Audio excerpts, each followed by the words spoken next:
Kaya nga sinasabi ko sa 2028, I'm not inclined to support Lenny because magkaalyado at magkaibigan sila ni Sara Duterte. Yun. Ceasefire daw muna si Davao City Mayor Sara Duterte sa patutsada kay Vice President Leni Robredo.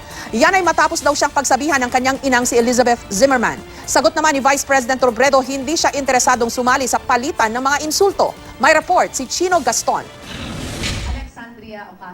Question sa pagkapanalo ni Vice President Leni Robredo noong 2016 elections ang muling inungkat ni Hugpong ng Pagbabago Chairman at Davao City Mayor Sara Duterte noong Sabado. People call her behind her back and in front of her a fake VP, a fake Vice President. So in-enumerate ko doon na bakit siya tinatawag ng mga tao na fake VP. Number one, her character. Number two, there is an electoral protest based on massive fraud against her.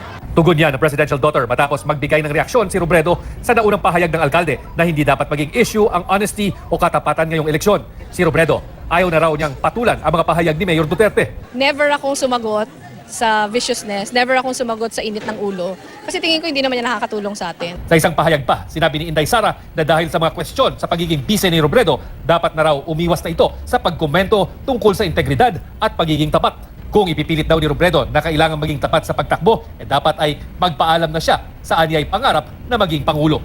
Tugon ng bise, Sino nasasabi may pangarap ko? sa pagpunta sa Lipa, Batangas kahapon, sinabi ng alkalde na ceasefire muna siya sa pagtira kay Robredo matapos daw pagsabihan ng inang si Elizabeth Zimmerman. Nag-pack up na po ang Inday Sara show. Wala na po siya. Sarado na po. Medyo napagalitan ako. Sinabi niya na alam naman ng lahat na anak ka ni Rodrigo, but dapat din malaman ng lahat na anak ka ni Elizabeth. So, shut it down. Sabi ko, sumasagot lang naman ako. And then, yun ang sinabi niya. Sabi niya, you have to be kind, first of all. Pero kanina, ito na ang kanyang sinabi.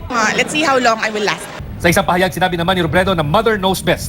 Basta sa huli raw, ang kanyang polisiya ay hindi na raw siya sasali sa palitan ng mga insulto at masasamang sinasabi. Chino Gaston, GMA News.